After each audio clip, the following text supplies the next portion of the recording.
आगे mount Everest की ऊंचाई भी छोटी पड़ गई। जिसकी हिम्मत और हौसलों के आगे हार ने भी हार मान ली। जिसने अपनी आंखों के सामने बहुत लोगों की जिंदगी को जाते देखा, लेकिन तब भी उसका हौसला ना झुका ना कम हुआ। नमस्कार, खेल हरियाणा देख रहे हैं आप और आपके साथ मैं हूं प्रतिमा दत्ता। जिन्हें सपने देखना अच्छा लगता है उन्हें रात छोटी लगती है। जिन्हें सपने पूरे करना अच्छा लगता है उन्हें दिन छोटा लगता है।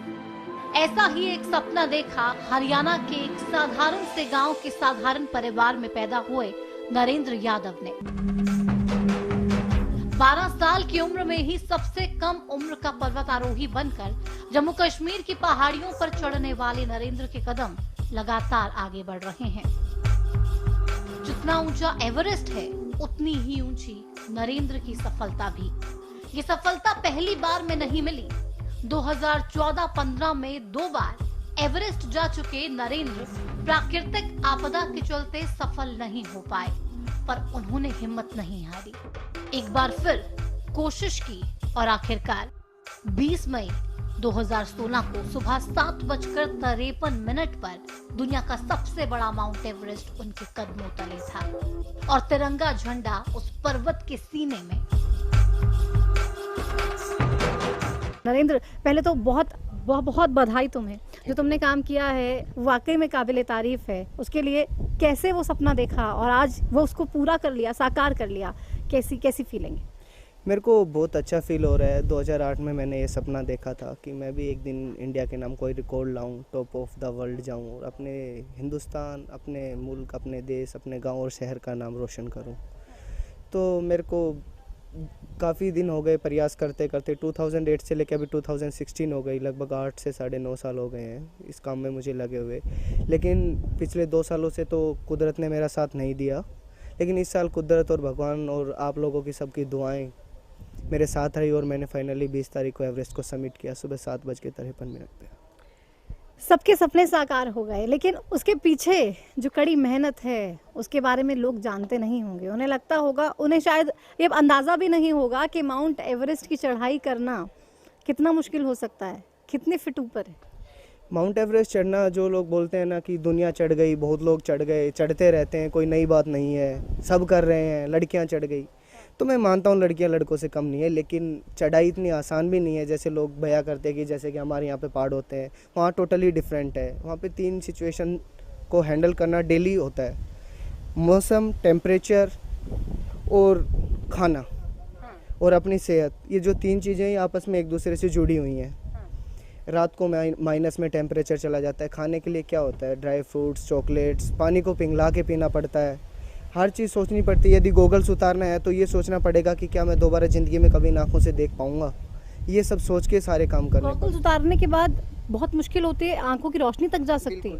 यूवी रेज इतनी हाई पावर होती हैं, जैसे कि ग्लास से जो रिफ्लेक्शन होता है उससे कहीं 100 गुना ज़्यादा होती है। यदि बंदा उतार देता है तो उसको उस डिजीज़ को बोलते हैं स्नो ब्लाइंडनेस। कम से कम बंदा 6 महीने तक अपनी आँखों से देख नहीं सकता है। स्नो ब्लाइंडनेस हो सकती है। पैरों में हम देख रहे हैं नरेंद्र बहुत ज़्यादा दिक्कत है। क्या कुछ फील नहीं होता? बिल्कुल फील नहीं हो पाता। ये मेरे को तब मैं सबमिट करके वापस आ रहा था तो स्वेटिंग थोड़ी ज़्यादा हो गई और -56 डिग्री टेम्परेचर चल रहा था, लेकिन पारा और गिर गया और -62 चला गया। तो मेरे पैरों में जो पसीना आया था वो आइस बन गया और मेरे को फ्रोस्ट बाइट हो गया। जो आप ये ब्लू कलर का देख रहे हो, इससे आगे बिल्कुल सेंसेशन नहीं है मेरे पैरों में।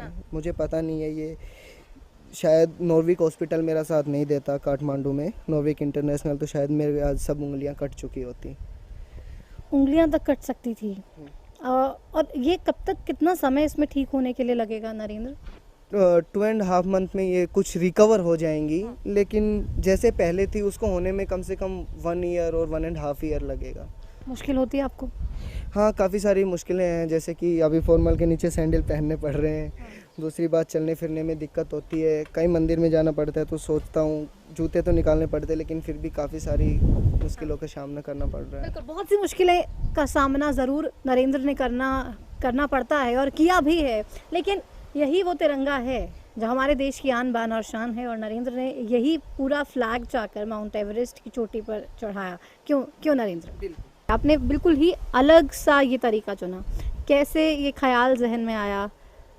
मेरे को 2008 में श्रीमती संतोष यादव जी हैं जिनको पद्म श्री अवार्ड मिला है, काफ़ी सारे अवार्ड से वो सम्मानित हुई हैं। उन्होंने 92 और 93 में एवरेस्ट क्लाइम किया था। तो उन्होंने 2008 में मुझे बोला था कि बेटे एक बार तेरे को फिर से अपने देश, अपने मुल्क, अपने जो है वो अपने पूरे वर्ल्ड में चमकाना होगा। क्योंकि इस फील्ड में क्या है कि लोग बहुत कम आते हैं, क्योंकि ये फील्ड ऐसी है। बाकी फील्ड स्पोर्ट्स में क्या है, यदि कोई बंदा कहीं पे हार जाता है या जीत नहीं पाता है तो चुपचाप अपने घर आ जाता है। मेरी फील्ड में हार का मतलब है डेड बॉडी भी घर नहीं आना है। तो इसलिए इस फील्ड में लोग बहुत कम आते हैं, डरते हैं, हिचकते हैं, और काफ़ी सारी बजट्स की भी प्रॉब्लम आती है, क्योंकि इसमें फाइनेंशियल बजट बहुत ज़्यादा लगता है।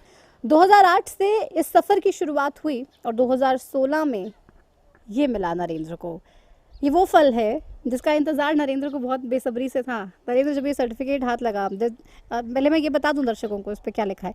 This is to certify that mister Narendra Singh, resident of India, as a member of SST Everest Expedition 2016 spring team led by Mr. Nava Kumar of India, has successfully climbed 8,848 meter high Mount Everest on 20th May 2016। ये जब मिला, जब परिवार वालों ने ये देखा, तो क्या शब्द थे उनके पास? उनके पास एक ही शब्द था। पापा ने जो पहले बोला था कि तेरे को जन्म दिया है कुछ अलग कर दिखाने के लिए, तो पापा ने बोला कि वो मेरा सपना वो पूरा साकार हो गया है। और बहुत अलग किया, क्योंकि एडवेंचर स्पोर्ट्स के बारे में हरियाणा में बिल्कुल भी अवेयरनेस नहीं है नरेंद्र, ज़्यादा लोगों को इसके बारे में जानकारी तक नहीं है। अब तक टोटल 3-4 बंदों ने सबमिट किया है। 1953 से एवरेस्ट क्लाइम होना शुरू हुआ था और अब तक हरियाणा से 3 से 4 ही लोग हैं। और देखा जाए तो अपनी हिस्ट्री में ज़्यादातर जो लोग हैं वो फ्रांस, जर्मनी या ऑस्ट्रेलिया से ही ज़्यादा लोगों का सिलेक्शन होता है, क्योंकि वहीं के लोग ज़्यादा इस चीज़ में इंटरेस्ट लेते हैं। और ये भी कहते हैं कि उन्हीं लोगों में इतना जज्बा, इतनी हिम्मत होती है कि इतनी अपोजिट कंडीशंस में वो तमाम चीज़ें फेस करने के बाद आगे निकल जाते हैं। लेकिन हरियाणा के लोग कम नहीं किसी से, क्योंकि जो ये फील्ड है इसके अंदर टोटली डिफरेंट होता है। जो बंदा यहाँ पे मैराथन कर सकता है लेकिन वहाँ पे वो घुटने टेक सकता है, क्योंकि एक ग्राउंड लेवल और एक हाइट में टोटली पूरा डिफरेंस होता है। एक जो सी लेवल है और एक फिर जहाँ पे एटमॉस्फेरिक प्रेशर ज़्यादा है और ऑक्सीजन कम है, तो ये काफ़ी सारी परिस्थितियाँ हैं जिनका हमें सामना करना पड़ता है। सर्टिफिकेट के बाद अवार्ड्स की भी लाइन लग गई नरेंद्र आपके लिए। ये अभी हरियाणा गौरव पुरस्कार 2016 नरेंद्र को मिला है, इससे नरेंद्र को सम्मानित किया गया है। नरेंद्र, इसके बाद जब आप जीत कर आए तो बहुत सारी हम फोटोज़ देख रहे थे, आपके बहुत सारे अवार्ड्स देख रहे थे, ये भी आपको मिलने लगे, तो कैसा लगा? कभी आपने ये स्टार्टिंग में ऐसा सोचा था, बचपन से ही कुछ ऐसा सपना था? मेरा सपना तो बस एक ही था कि एवरेस्ट क्लाइम करना है, और इन सब के बारे में तो मैंने कभी सोचा भी नहीं था, क्योंकि बोलते हैं कि कामयाबी के बाद में तो ये सब चीज़ें अपने आप ही आ जाती हैं। पहले तो टारगेट अपने आप पीछे दौड़ती है, कामयाबी अगर तो एम ही होता है ना, एम को कंप्लीट करो, ये सब चीज़ें अपने आप आ जाती हैं। बहुत गंभीर बात यहाँ पे नरेंद्र ने बताई है कि कामयाबी एक बार हासिल कर ली तो उस कामयाबी के बाद शोहरत खुद ब खुद तुम्हारे पीछे दौड़ती है। बहुत से लोग ये सोचते होंगे कि हमें शोहरत पानी, हमें नाम कमाना है, लेकिन नरेंद्र ने ये सोचा है और ये आपको भी बताया है कि कामयाबी हासिल कर लो, अपने सपनों को साकार कर लो, उसके बाद खुद ब खुद तमाम चीज़ें आपके पीछे दौड़ कर आएंगी। भले ही एवरेस्ट पर चढ़ाई के दौरान बहुत ज्यादा बर्फबारी ने नरेंद्र के पैरों की उंगलियां सुन कर दी, जिन्हें अभी ठीक होने में 3 से 4 महीने लगेंगे, लेकिन उनकी इच्छा शक्ति कम नहीं हुई, जिसका नजारा नरेंद्र ने अपने घर में भी दिखाया।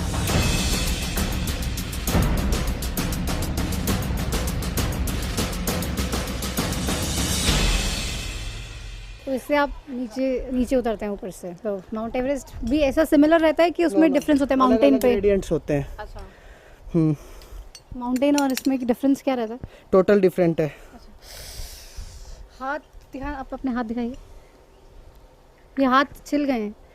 यदि रोप को हम नंगे हाथ से पकड़ेंगे तो तब रोप के ऊपर हाथ ऐसे फिसलता है, तो इसके अंदर जो फ्रिक्शन, फोर्स ऑफ फ्रिक्शन बनता है ना, उससे हाथ जल सकता है। तो इसके अंदर मिटन्स यूज़ करते हैं।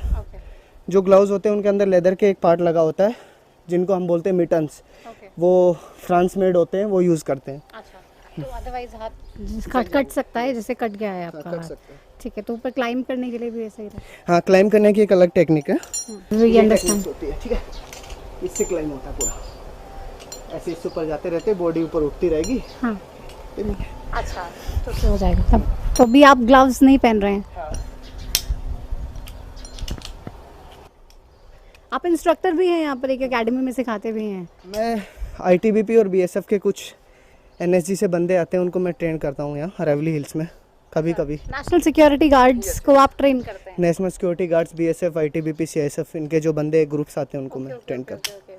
तो वो लोग जो आपकी रक्षा करते हैं, जब बहुत सी ऐसी प्रॉब्लम्स आ जाती हैं, जब एनएसजी की बात कर लें, आईटीबीपी की बात कर लें, ये टुकड़ियाँ आपकी मदद के लिए आगे आती हैं, उनको ट्रेनिंग भी देते हैं नरेंद्र, और उनको सिखाते हैं कि विपरीत परिस्थितियों में कैसे आगे लड़ा जा सकता है। नरेंद्र, पहले सब आपने अपनी प्रयास के बारे में बताया, दूसरा प्रयास जब किया तब क्या परेशानी? 2015 में मैंने अपना अभियान के लिए दोबारा से एक बार नेपाल में पहुंचा और लुकला पहुंच के हमने बेस कैंप हम 10 दिन में पहुंच गए लगभग। और आप सब लोगों ने देखा होगा कि पिछले साल नेपाल में आए जलजले और भूकंप को, तो उसमें मेरी पूरी स्पोर्टिंग टीम से लेके यानी जो बुरा हाल हुआ वो हुआ। कम से कम 50-60 लोग तो घायल हो गए और लगभग 30 लोगों की ऑन द स्पॉट डेथ हो गई और बहुत सारे लोग लापता थे। तो मुझे एक बार फिर से हैरान होके वापस आना पड़ा, मायूस होके वापस आना पड़ा, और एक बार गवर्नमेंट ने मेरे को फिर से मौका दिया और मैंने 2016 में क्लाइम दोबारा किया। बिल्कुल। तो उसके बाद भी वो हारे नहीं। कहते हैं कि हिम्मत मर्दा तो मदद खुदा, जिसने खुद अपनी मदद की भगवान भी उसकी मदद करता है, और नरेंद्र ने ये हार नहीं मानी। नरेंद्र ने ये ठान लिया था कि माउंट एवरेस्ट पर क्लाइम ज़रूर करना है। पहला प्रयास असफल रहा, दूसरा भी असफल रहा, लेकिन तीसरी बारी में कामयाबी ज़रूर मिली। एक छोटे से ब्रेक के लिए हम खेल हरियाणा में रुक रहे हैं, लेकिन ब्रेक के उस पार बहुत सी उपलब्धियाँ नरेंद्र की आपको दिखाएंगे और ये बताएंगे कि आखिर क्या उम्मीद करते हैं नरेंद्र इस सरकार से। छोटे से ब्रेक के उस पार। अद्भुत इच्छा शक्ति के मालिक नरेंद्र के जज्बे को देख पूरे हरियाणा के साथ साथ देश को भी उन पर गर्व है। वक्त ब्रेक का। ब्रेक के बाद आपको दिखाएंगे कि कैसे एक पर्वतारोही अपनी जिंदगी को दांव पर लगाता है, कौन सी ऐसी चीज है जो उसकी जान बचाती है और कौन सी ऐसी जो कावटें हैं जिनको पार कर नरेंद्र हरियाणा का हीरो बन गया।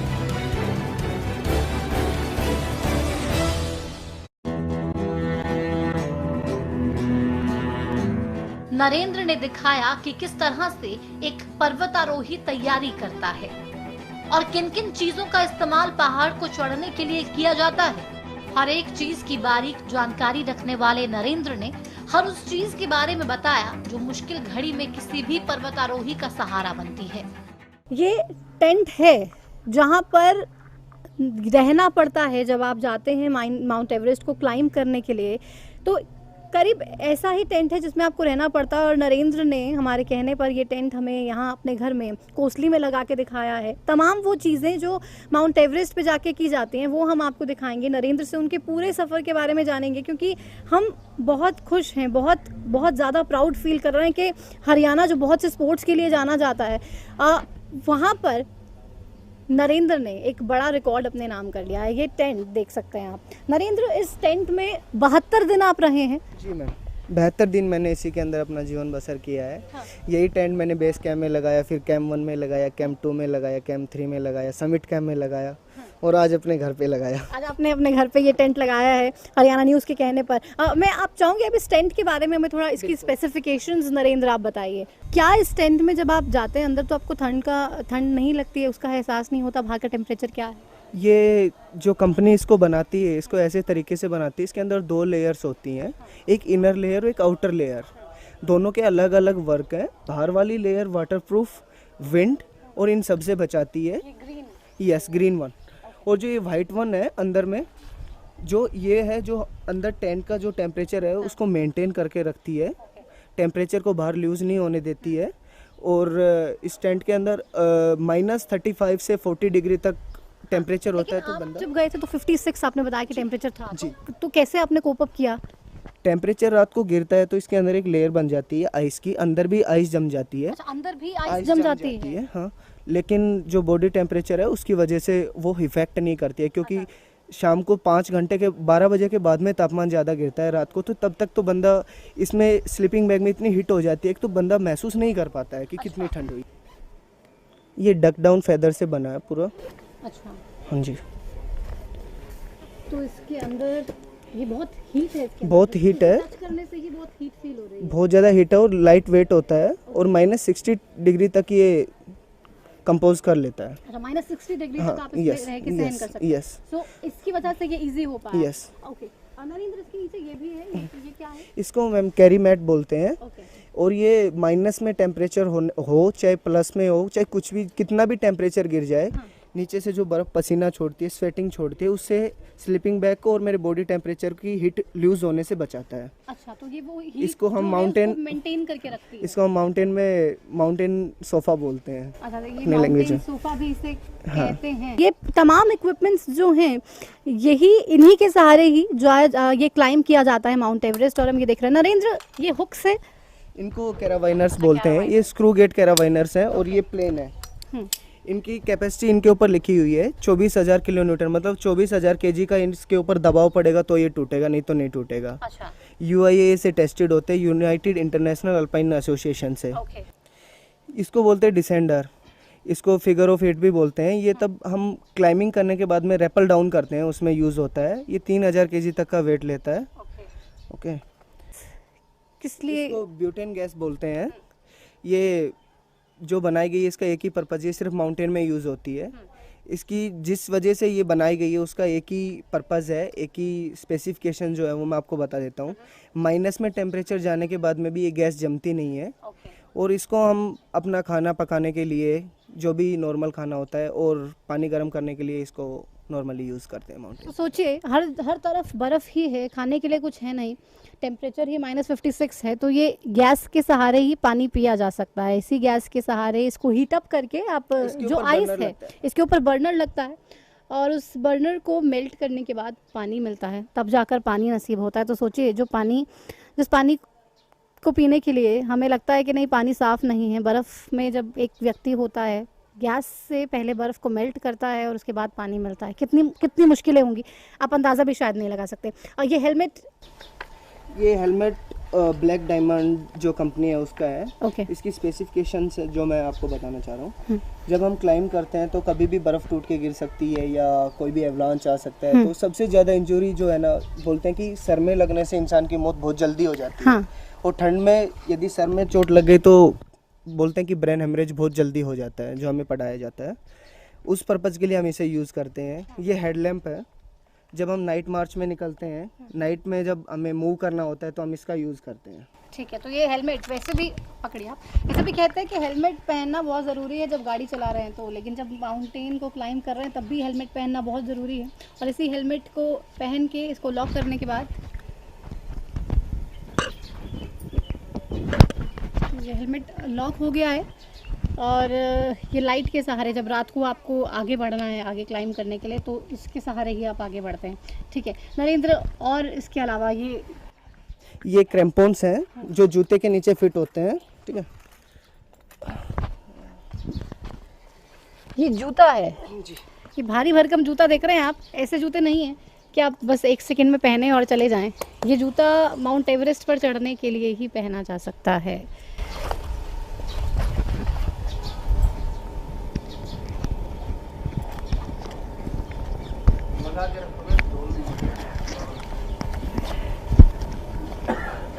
ये ऐसे फिट होते हैं क्रैम्पोन्स। हाँ। क्रैम्पोन्स का मेन वर्क एक ही होता है, जब हम आइस में या स्नो में मूवमेंट करते हैं तो ये हमारे जूते को स्लिप होने से बचाता है। और ज़्यादातर जो टेक्निक्स हैं जो आइस में हम करते हैं वो इन्हीं के पूरे बलबूते पे होती है। यानी क्रैम्पोन्स भी एक हमारी लाइफलाइन है, जैसे कि हमारी रोप भी एक लाइफलाइन होती है, ऐसे ही क्रैम्पोन्स भी एक लाइफलाइन है हमारी। ये बहुत हैवी शू है, 3 लेयर्स इसकी हैं, इसमें तो पैर भी मूव नहीं हो रहा नरेंद्र, यस यस। कैसे कर पाते हो? स्ट्रेट रखना पड़ता है, पूरा पैर स्ट्रेट रखना पड़ता है। मतलब ही नहीं है। तो आपको ये पूरा शू आपको हर टाइम डाल के रखना होता है? बिल्कुल, निकालते ही तो फ्रोस्ट बाइट हो जाएगा। ओ, निकालते ही फ्रोस्ट बाइट हो जाएगा। ये जूता डालने के बाद नरेंद्र के पैर में इतनी चोटें आई हैं, अगर नरेंद्र ये शू नहीं होता तो फिर not possible, not possible. Not possible, climbing is not possible about ये मैंडेटरी without है this. शू, मतलब इसको पहनने के बाद आपको पैर को बिल्कुल स्ट्रेट रखना है। बहुत ज़्यादा हैवी है, आप सोचिए इस शू को पहनने के बाद नॉर्मल वॉक कर पाना ही बहुत मुश्किल हो रहा है। तो ये कैसे क्लाइंब करते होंगे ये भी सोचने की बात है। देखिए आप, ये बहुत ज़्यादा हैवी है। इसका वेट कितना है नरेंद्र? 3.50 है दोनों शूज़ का मिला के, और क्रैम्पन लगा के 4.20। ठीक है। नरेंद्र ये ice axe I6, okay. This is basically use for route opening और आइस क्लाइंबिंग। ओके, यस तो ये आइस क्लाइंबिंग के लिए यूज होती है। अगर कोई आइस है सामने तो आप इसे तोड़ भी सकते हैं। यस, तोड़ भी सकते हैं। पानी Okay. बनाने के लिए आइस तोड़नी पड़ती है, तो इसी से टूटती है पूरा। ठीक है, आपने बहुत बार देखा होगा कस्सी, जिससे शायद मजदूर मिस्त्री घर में काम करता है, लेकिन ये वो एक है, ये वो कस्सी है जिससे बर्फ को तोड़ा जाता है। देखी नहीं होगी आपने पहले, लेकिन नरेंद्र की वजह से ये देख पा रहे हैं हम। नरेंद्र, ये सब ये क्लाइंब करने के लिए यस, मैंने काफ़ी चीज़ें आपको उनमें डिफाइन कर दी हैं, लेकिन जो बच गई हैं उनके बारे में अभी डिफाइन कर देता हूँ। इसको बोलते हैं जुमार, यानी ascender. Ascender means, ascending means up, यानी क्लाइंबिंग करते टाइम ये सेफ्टी के लिए यूज़ होता है। एक बार रोप में लग जाता है, क्लाइंब अप कर सकते हैं, डाउन नहीं कर सकते हैं। यदि बंदा फॉल हो जाता है तो वहीं अटका रहेगा रोप के अंदर, नीचे नहीं आएगा। अच्छा, ये सीलिंग होती है, जिसको एक टेप सीलिंग होती है, एक ये रोप सीलिंग होती है। ठीक है, तो टेप सीलिंग जो है ये 2000 kg वेट लेती है। इससे बंदा हम अपने आप को एंकर करते हैं। ठीक है, ओके, ये हार्नेस है, body harness, full body harness बोलते हैं इसको। और ये बेसिकली हमारे दोनों पैरों और कमर के अंदर पूरा अटैच होता है। ओके। ठीक है, और अटैच होने के बाद में हम इससे एंकर्ड हो जाते हैं, और फिर बाद में हम रोप से अपने आप को अटैच अच्छा, तो करके इससे सिर्फ क्लाइंबिंग माउंटेन क्लाइंब कर सकते हैं आप? वैसे यूजुअली भी कुछ क्लाइंब कर सकते rock हैं? climbing भी कर रॉक सकते क्लाइंबिंग, अच्छा, आप इससे भी यूजुअली कर सकते हैं। पार नहीं हो पाएंगे। यहाँ सपने बड़े हैं, यहाँ हौसला किसी से कम नहीं। यहाँ हिम्मत एवरेस्ट तक को झुकाने की है। सब कुछ होने के बावजूद सरकार की तरफ से आखिर कोई पहल क्यों नहीं की गई? सरकार की ओर से खिलाड़ियों को मिलने वाली मदद अब तक क्यों नहीं मिली? 53 लाख रुपीस आपके अब तक इस माउंट एवरेस्ट को क्लाइंब करने में लग गए हैं। कोई मदद तक नहीं मिली है? नहीं, अब तक गवर्नमेंट को ने मेरे को बिल्कुल भी, यानी फाइनेंशियल सपोर्ट कुछ भी नहीं दी है। लेकिन मैं गवर्नमेंट से एक उम्मीद करता हूँ, क्योंकि 2011 में एक पॉलिसी बनी थी जिसके तहत ममता सोदा जी को डीएसपी रैंक और 21 लाख रुपीज़ मिले थे। ठीक है। उसके बाद में अभी पिछले ही वीक रामलाल हाई कोर्ट से केस जीत के आया है, जिसने 2013 में जिसका सिलेक्शन हुआ था, उसको भी डीएसपी रैंक रिकमेंडेड किया गया है और 21 लाख रुपए दिए गए। अच्छा, तो आपकी कोई कुछ बात हुई कि आपको डीएसपी रैंक दिया जाए या 21 लाख रुपए दिया जाए, इसको लेकर किसी सरकार के नुमाइंदे से? मैंने अपने एमएलए जी से आज ही लेटर दिया है शाम को। उन्होंने बोला हाँ मैं चंडीगढ़ बात करूंगा इस मैटर पे। तो मैं भी चाहता हूँ कि गवर्नमेंट ने जो पॉलिसीज़ हैं, जो जिनको पहले मान और सम्मान और जो रिकमेंडेशन मिली हैं, मैं चाहता हूँ, मैं भी एक्सेप्ट करता हूँ कि हाँ मैंने भी ऐसा किया है तो मुझे भी ये मिलना चाहिए। बिल्कुल मिलना चाहिए, क्योंकि आप पूरा डिजर्व करते हैं। और हमारी भी कोशिश है कि जो डिजर्व करते हैं नरेंद्र, उस मुकाम तक नरेंद्र ज़रूर पहुँचे हैं। नरेंद्र, एक और चीज़ मैं आपसे जानना चाह रही हूँ यहाँ पर, क्योंकि आगे आपने बताया कि आप पीक्स क्लाइंब करना चाहते हैं, उसमें कितना खर्चा आ सकता है एस्टिमेट? जो 7 कॉन्टिनेंट्स है उसके अंदर लगभग 80 लाख के समथिंग खर्चा आएगा। 80 लाख रुपीज़? एक पीक में 5 से 7 लाख रुपए खर्चा आएगा, तो टोटल 6 पीक्स हैं, तो पूरा बजट मैनेज करके इक्विपमेंट्स वगैरह लगा के 80 लाख के समथिंग आएगा। तो वो कहाँ से अरेंज हो पाएगा? तो मैं यही उम्मीद कर रहा हूँ कि कोई कंपनी मुझे सपोर्ट करे या फाइनेंस करे, स्पॉन्सर करे। अभी तो कुछ स्पॉन्सर मिले? हाँ, अभी बात हुई है। मनीष जी हैं जो अपने युवा मोर्चा के अध्यक्ष बीजेपी के, उन्होंने बोला कि मैं बात करूंगा इस मैटर पे। चलिए, तो हम भी पूरी उम्मीद करते हैं नरेंद्र, आपकी जितनी सहायता हो सके उतनी सहायता हो। और एक बार फिर से all the very best to you. दुनिया के सबसे बड़े पर्वत को अपने कदमों तले रखने वाले नरेंद्र की सफलता और उनके विश्वास को देखते हुए लगता नहीं कि उनके कदम अब इतनी जल्दी रुकने वाले हैं। 7 महाद्वीपों के सबसे ऊंचे पर्वत को पार करने का सपना लिए नरेंद्र की कोशिशें जारी हैं। आज के इस एपिसोड में हमने आपको नरेंद्र यादव से मिलाया, वो युवा जिसने सब कुछ किया, जिसने हार नहीं मानी, जिसने अपनी आंखों के सामने लोगों को मरते हुए देखा, लेकिन उसका सपना था कि माउंट एवरेस्ट की चोटी पर चढ़ना है, देश का तिरंगा वहाँ पे फहराना है। और इस सपने को देखकर इसने साकार भी किया, और पूरा परिवार आज प्राउड फील कर रहा है सिर्फ नरेंद्र की वजह से। और उम्मीद हम भी करते हैं, सरकार से भी ये गुहार लगाएंगे कि सरकार देखे और मदद करे, क्योंकि पॉलिसी है कि पैसे 21 लाख रुपए डीएसपी रैंक भी दिया जाना चाहिए। तो हम भी उम्मीद करते हैं कि नरेंद्र की जितनी मदद हो सके गवर्नमेंट वो मदद करे, क्योंकि जो नाम नरेंद्र ने हरियाणा का रोशन किया है वो शायद ही बहुत कम लोगों में इतना दम होगा। तो खेल हरियाणा के आज के इस एपिसोड में इतना ही। अगले हफ्ते एक बार फिर से हाजिर होंगे किसी और जाबाज की कहानी के साथ। तब तक के लिए मुझे दीजिए इजाज़त। नमस्कार।